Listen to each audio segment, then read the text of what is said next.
बंधु माने आजिर एही कार्यक्रम को आपण मानकु स्वागत। आजिर एही कार्यक्रमटी तुला राशि व्यक्ति विशेष मानक पई बहुत गुरुत्वपूर्ण अटे, बहुत ही खास अटे। कारण बहुत दिन परे तुला राशि व्यक्ति विशेष मानक जीवन रे एक बहुत बड़ परिवर्तन हेबाकु जाउछि एवं तुला राशि व्यक्ति विशेष मानक जीवन रे लागि रहितिबा समस्त दुख कष्टर अंत हेबाकु जाउछि एवं पुनर्बार तुला राशि व्यक्ति विशेष मानक जीवन को खुशी फेरिबाकु जाउछि। तेबे जदि आपणकर तुला राशि होइथाय तो भिडियोटी को स्किप न करी शेष पर्यंत निश्चय देखंतु एवं भिडियोटी को लाइक करी चैनल टी को सब्सक्राइब करी दियंतु। कमेंट बॉक्स रे भक्ति एवं श्रद्धार सहित जय श्री जगन्नाथ निश्चय लिखंतु। तो बंधु माने आसंतु आरंभ करिबा आजिर एही कार्यक्रम को, जहां आपणकर जन्म राशि तथा चंद्र राशि उपरे आधारित अटे।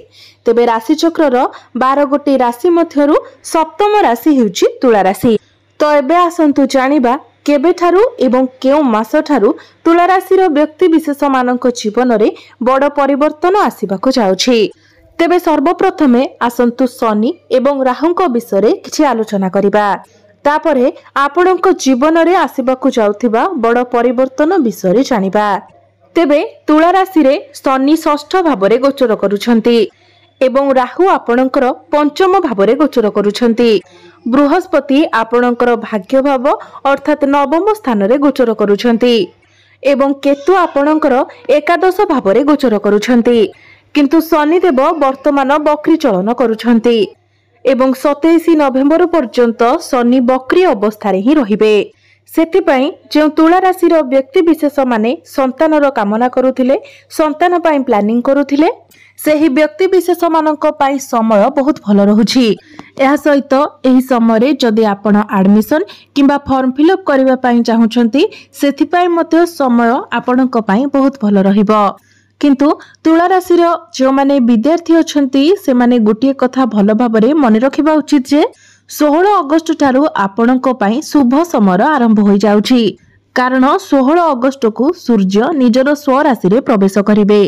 तो जो विद्यार्थी माने निजर पाठ पढ़ारे किछि डिसिजन नेबा पाई चाहुथिले, किछि स्टेप नेबा पाई चाहुथिले, अगस्त मास 16 तारिख परे आपणक पाई समय बहुत भल रहुछि।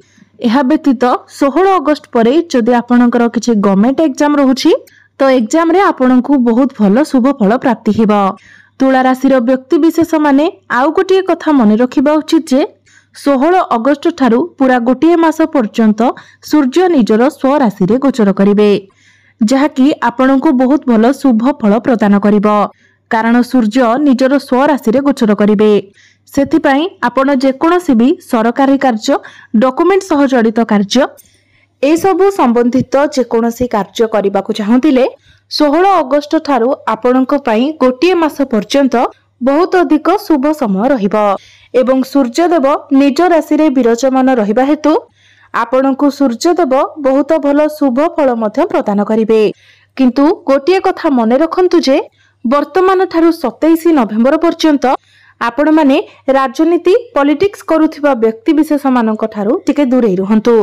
कारण 27 नवेम्बर पर्यंत शनिदेव आपणकर षष्ठ भाव रे बक्री चलन करिवे। सेथिपाई आपणक विरुद्ध रे पॉलिटिक्स हेबार बहुत अधिक संभावना रहुछि। तुला राशि व्यक्ति विशेष माने सर्वदा एही कथा को मने रखंतु एवं पॉलिटिक्स करुथिबा व्यक्ति विशेष मानक ठारू जेते पारिबे दूरे रहिबाकु चेष्टा करंतु। टंका पैसा देण नेन समय आपण टिके अधिक सतर्क रुहंतु। जेतेबेले आपण काहाठारू टंका नेउछंती किंबा काहाकू टंका देउछंती सेतेबेले टिके अधिक सतर्क रुहंतु एवं भाबी चिंती आपण टंका पैसा दिया निया करंतु। डिसेंबर मास पर्यंत आपण टिके सावधान रहिबा पाई चेष्टा करंतु। किंतु तुला राशि व्यक्ति विशेष मानक पाई सबुठारू बड़ खुशीर कथा हेउछि जे जदि आपण कोनोसी कंपटीशन रे पार्टिसिपेट करिबा पाई चाहुछंती तो आपणक पाई समय बहुत भल रहिबो। तेणु आपण एही सुजोग को हाथ छड़ा करंतु नाही। आपण जदि चाहुछंती तो जे कोनोसी कंपटीशन रे आपण पार्टिसिपेट करंतु। बंधु माने राहु वर्तमान आपणकर पंचम भाव रे चलन करूछंती। तेणु जो मानकर लव लाइफ अच्छी से माने निजर प्रेम जीवन प्रति टिके विशेष जत्नशील रहिबा उचित। कारण राहु हेउछंती छाया ग्रह, मुंड विहीन ग्रह। भ्रमित ग्रह तो से आपणक मध्य मिसअंडरस्टैंडिंग क्रिएट कराइबे। छोट छोट कथा को लेकिन आपणक मध्य झगड़ा सृष्टि हेबो। जो कथारे किछि नथिबो सेही कथा बहुत बड़ धरणर होइछिबो। तृतीय व्यक्ति को आपण निज भितरे आसीबाकू दियंतु नाही, नचेत आपणक मध्य दूरता सृष्टि होई पारे। एहा व्यतीत आपण सर्वदा निजर बाणी एवं क्रोध उपरे नियंत्रण रखंतु। आपण जेतेबेले आपणक पार्टनर को सहित कथा हेउछंती तो टिके भाबी चिंती आपण कथा हुअंतु, कारण दीर्घ 18 वर्ष परे राहु आपणकर पंचम भावरे गोचर करूछंती। सेतिपाई आपण जेते पारिबे सावधान रहिबा पाई चेष्टा करंतु। वर्तमान ठारू एप्रिल 2026 पर्यंत आपण निजर क्रोध एवं पानी उपरे सर्वदा नियंत्रण रखिबा पाई चेष्टा करंतु। बंधु माने बृहस्पति आपणकर भाग्य भावरे गोचर करूछंती, किंतु 20 अक्टोबर को गुरु आपणकर दशम भावरे गोचर करिवे। दशम भावरे गुरु उच्चस्थ होइजिबे। तेणु 20 अक्टोबर ठारू समय आपणक पाई बहुत शुभ रहिबो। जदि आपण मैनेजमेंट करूछंती किंबा काउंसलिंग रो काम करूछंती, एहा सहित डॉक्यूमेंट सह जड़ित जदि आपण किछि कार्य करूछंती किंबा कम्युनिकेशन सह जड़ित आपण किछि कार्य करूछंती, जदि आपण बैंकिंग लाइन अछंती, ए सब कार्य क्षेत्र रे थिबा व्यक्ति मानकू बहुत अधिक सफलता प्राप्ति हेबो। आपणक काम कार्य रे आपणकू बहुत अधिक लाभ प्राप्ति हेबो। आपणक पई आउ गोटे खुशीर कथा हेउछि जे जेतेबेले गुरु आपणकर दशम भावरे उच्च स्थिति रे गोचर करिवे, जो तुला राशि व्यक्ति विशेष मानक पाखरे चाकरी नथिला से मानकू चाकरी मिलिबार संभावना बढ़ी जिवो। तेणु आपण निज तरफरु चेष्टा जारी रखंतु। 14 सेप्टेम्बर ठारू 14 नवेम्बर पर्यंत आपणकू चाकरी मिलिबार विशेष संभावना रहुछि। एहा सहित जो व्यक्ति माने चाकरी क्षेत्र रे अछंती, चाकरी करूछंती, सेमानकर चाकरी क्षेत्र रे प्रमोशन हेबार मध्य जोग बनुछि। तो एबे आसंतु जानिबा केबे ठारू आपणक जीवन रे बहुत बड़ परिवर्तन हेबाकू जाउछि। कारण मु पूर्वरु ही आपणकू कहि सारिछि जे आपणक जीवन रे एक बड़ परिवर्तन आसीबाकू जाउछि। सेति पई एबे आसंतु जानिबा केबे ठारू एवं केते तारीख ठारू आपणक जीवन रे बहुत बड़ परिवर्तन आसीबाकू जाउछि।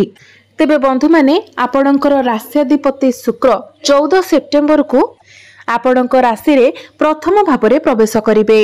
एही कारणरू 14 सेप्टेम्बर ठारू आपणक जीवन रे बहुत बड़ परिवर्तन आसीबाकू जाउछि एवं शुक्र देवंकर स्थिति बहुत बलवान रहुतिबा हेतु आपणकर किछि बड़ स्वप्न मध्य पूर्ण हेबाकू जाउछि।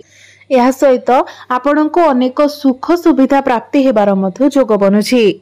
आपण जदि दीर्घ दिन धरी आपणकर पसंद अनुसार किछि जिनिस किणाकिणी करबाकू चाहुतिले जहा आपण करि पारु नथिले, तो जेतेबेले शुक्र आपणकर निज राशि रे प्रवेश करिवे सेतेबेले आपण कोनोसी बड़ जिनिस किणाकिणी करि पारंती जहा आपण दीर्घ दिन धरी किनिबा पई चाहुतिले।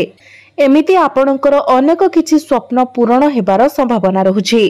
कारण शुक्र निजर स्वराशि रे प्रवेश करबा सहित 28 अक्टोबर को मंगल मध्य निजर स्वराशि रे प्रवेश करिवे। सेथिपाई आपणक जीवन रे बहुत बड़ परिवर्तन आसीबाकू जाउछि। किंतु तुला राशि रो व्यक्ति विशेष माने डिसेंबर मास पर्यंत गोटिए कथा मने रखंतु जे आपणको आपणकर प्रेम जीवन प्रति विशेष सतर्क रहिबार अछि। प्रेम जीवन को विशेष ध्यान देबार अछि।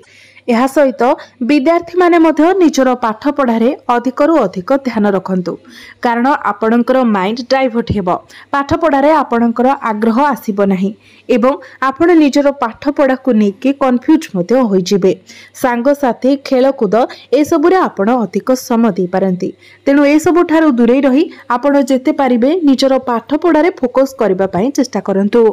कारण पंचम भावरे राहु गोचर करबा फलरे आपणक मन बारंबार कंफ्यूज होई जिवो। आपण अन्य मानक कथारे किंबा बुद्धिरे टिके अधिक चली पारंती, किंतु आपण सब बेले निज डिसिजन निजे नेबा पई चेष्टा करंतु। अन्य माने जहा कहउचंती आपण जदि ताहा सुनंती तो आपण भ्रमित हेबार अधिक संभावना रहुछि। तुला राशि रो व्यक्ति विशेष माने सर्वदा एही कथा को मने रखंतु एवं विद्यार्थी माने टिके सावधान रहिबा पई चेष्टा करंतु। तेबे ए सबुर प्रतिकार स्वरूप आपण प्रत्येक दिन पक्षी मानकू किछि खाइबाकू दियंतु एवं पानी पीबाकू दियंतु। देखिबे ए सबुरे आसुथिबा बाधा विघ्न गुड़िक दूर होइजिब एवं आपणको शुभ फल प्राप्ति हेबो। तो बंधु माने आपणकर जीवन मंगलमय हो, एहा ही ईश्वरଙ୍କ निकटरे मोर